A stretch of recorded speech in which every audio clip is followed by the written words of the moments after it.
ಮುದ್ದು ವಿದ್ಯಾರ್ಥಿಗಳೇ, ಇಂದು ನಾವು ಜಾತ್ರೆ ಪಾಠದ ಅಭ್ಯಾಸ ಭಾಗವನ್ನು ಕಲಿಯೋಣ. ಅಭ್ಯಾಸದಲ್ಲಿರುವ ಮೊದಲನೇ ಪ್ರಶ್ನೆ, ಒಂದೊಂದು ವಾಕ್ಯದಲ್ಲಿ ಉತ್ತರಿಸು.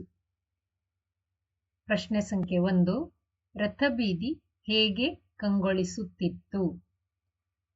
ಉತ್ತರ: ರಥಬೀದಿಯು ತಳಿರು ತೋರಣ ಮತ್ತು ಬಣ್ಣದ ಹೂಗಳ ಅಲಂಕಾರದಿಂದ ಕಂಗೊಳಿಸುತ್ತಿತ್ತು.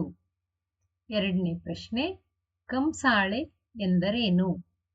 ಕಂಚಿನ ತಾಳವನ್ನು ಕಂಸಾಳೆ ಎನ್ನುತ್ತಾರೆ. ಮೂರನೇ ಪ್ರಶ್ನೆ, ದೇವರ ಗುಡ್ಡರು ಎಂದು ಯಾರನ್ನು ಕರೆಯುತ್ತಾರೆ? ಮಲೆ ಮಹದೇಶ್ವರನ ಭಕ್ತರನ್ನು ದೇವರ ಗುಡ್ಡರು ಎಂದು ಕರೆಯುತ್ತಾರೆ. ನಾಲ್ಕನೇ ಪ್ರಶ್ನೆ, ಡೊಳ್ಳು ಎಂದರೇನು? ಉತ್ತರ: ಡೊಳ್ಳು ಎಂದರೆ ಒಂದು ಬಗೆಯ ಚರ್ಮವಾದ್ಯ. ಐದನೇ ಪ್ರಶ್ನೆ, ಡೊಳ್ಳು ಕುಣಿತದವರು ಯಾರ ಭಕ್ತರು? ಡೊಳ್ಳು ಕುಣಿತದವರು ಬೀರು ದೇವರ ಭಕ್ತರು. ಸರಿಯಾಗಿ ನೋಡ್ಕೊಳ್ಳಿ, ದೀರ್ಘ ಮತ್ತು ಅಡಿವತ್ತನ್ನ ಸರಿಯಾಗಿ ಕೊಡಬೇಕು. ಆರನೇ ಪ್ರಶ್ನೆ, ರಂಗಸ್ಥಳ ಎಂದರೇನು? ಉತ್ತರ: ಬಣ್ಣದ 4 ಕಂಬಗಳಿಂದ ಸಿಂಗರಿಸಿರುವ ಎತ್ತರವಾದ ಸ್ಥಳವನ್ನು ರಂಗಸ್ಥಳ ಎನ್ನುವರು. ಏಳನೇ ಪ್ರಶ್ನೆ, ಯಾರನ್ನು ಭಾಗವತರೆಂದು ಕರೆಯುತ್ತಾರೆ? ಜಾಗಟೆ ಹಿಡಿದು ದನಿ ಎತ್ತಿ ಹಾಡುತ್ತಿರುವವರನ್ನು ಭಾಗವತರು ಎಂದು ಕರೆಯುತ್ತಾರೆ.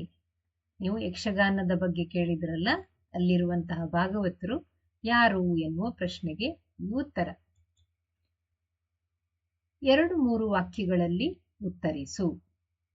ಮೊದಲನೇ ಪ್ರಶ್ನೆ, ಬೀಸು ಕಂಸಾಳೆ ಎಂದರೇನು? ಕಂಸಾಳೆಯವರು ಕಂಸಾಳೆಯನ್ನು ಬೀಸುತ್ತಾ ನೃತ್ಯ ಮಾಡುವುದಕ್ಕೆ ಬೀಸು ಕಂಸಾಳೆ ಎನ್ನುವರು. ಎರಡನೇ ಪ್ರಶ್ನೆ, ಕಂಸಾಳೆಯವರು ಹಾಡುತ್ತಾ ಹೇಗೆ ನರ್ತಿಸುತ್ತಾರೆ?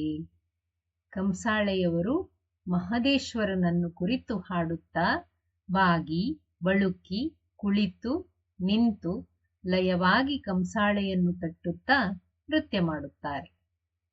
ಮೂರನೇ ಪ್ರಶ್ನೆ, ಡೊಳ್ಳು ಕುಣಿತವನ್ನು ಯಾವ ಯಾವ ಸಂದರ್ಭದಲ್ಲಿ ಮಾಡುತ್ತಾರೆ? ಉತ್ತರ: ಡೊಳ್ಳು ಕುಣಿತವನ್ನು ಜಾತ್ರೆ, ಉತ್ಸವ, ಕಲಾಮೇಳ ಮತ್ತು ಹಬ್ಬ ಮುಂತಾದ ಸಂದರ್ಭದಲ್ಲಿ ಮಾಡುತ್ತಾರೆ. ಉತ್ತರವನ್ನು ಸರಿಯಾಗಿ ನೋಡಿಕೊಂಡು ಬರೆಯಿರಿ. 4ನೇ ಪ್ರಶ್ನೆ, ಯಕ್ಷಗಾನ ಬಯಲಾಟ ಎಂದರೇನು? ಪುರಾಣ ಕಥೆಗಳನ್ನು ವೇಷ, ಕುಣಿತ, ಮಾತು ಹಾಗೂ ಹಿಮ್ಮೇಳದೊಂದಿಗೆ ಆಡಿ ತೋರಿಸುವ ಕಲೆಯೇ ಯಕ್ಷಗಾನ ಬಯಲಾಟ. 5ನೇ ಪ್ರಶ್ನೆ, ಯಕ್ಷಗಾನ ಬಯಲಾಟದ ಮುಖ್ಯ ಅಂಗಗಳು ಯಾವುವು?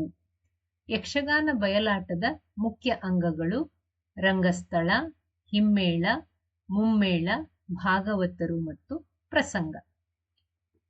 ಅಕ್ಷರವನ್ನು ಸುಂದರವಾಗಿ ಮಾಡಿ ಮಕ್ಕಳೇ.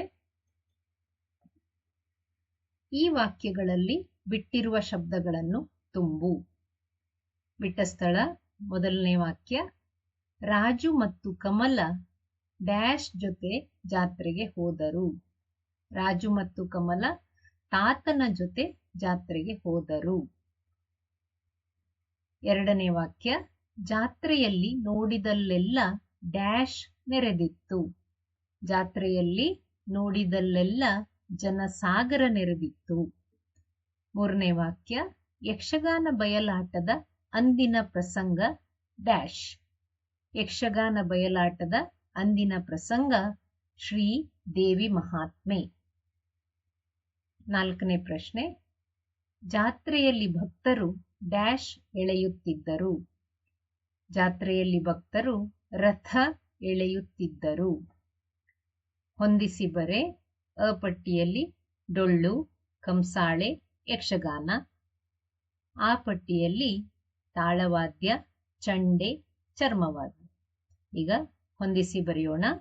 ಡೊಳ್ಳು, ಚರ್ಮವಾದ್ಯ, ಕಂಸಾಳೆ, ತಾಳವಾದ್ಯ, ಯಕ್ಷಗಾನ, ಚಂಡೆ. ಈ ಮಾತುಗಳನ್ನು ಯಾರು ಯಾರಿಗೆ ಹೇಳಿದರು ಎಂದು ಬರೆ. ಮೊದಲನೇ ವಾಕ್ಯ, ಇವರು ಮಲೆಯ ಮಹದೇಶ್ವರನ ಭಕ್ತರಾದ ದೇವರ ಗುಡ್ಡರು. ಈ ಮಾತನ್ನು ತಾತ ರಾಜು ಮತ್ತು ಕಮಲಳಿಗೆ ಹೇಳಿದರು.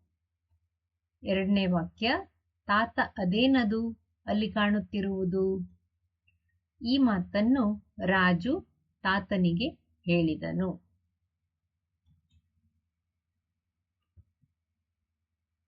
ಅಭ್ಯಾಸದ ಪ್ರಶ್ನೆಗಳನ್ನು ನೋಡಿದ್ರಲ್ಲ ಮಕ್ಕಳೇ? ನಿಮ್ಮ ಪುಸ್ತಕದಲ್ಲಿ ಸುಂದರವಾಗಿ ಬರೆಯಿರಿ. ಮುಂದಿನ ವಿಡಿಯೋದಲ್ಲಿ ಭೇಟಿಯಾಗೋಣ.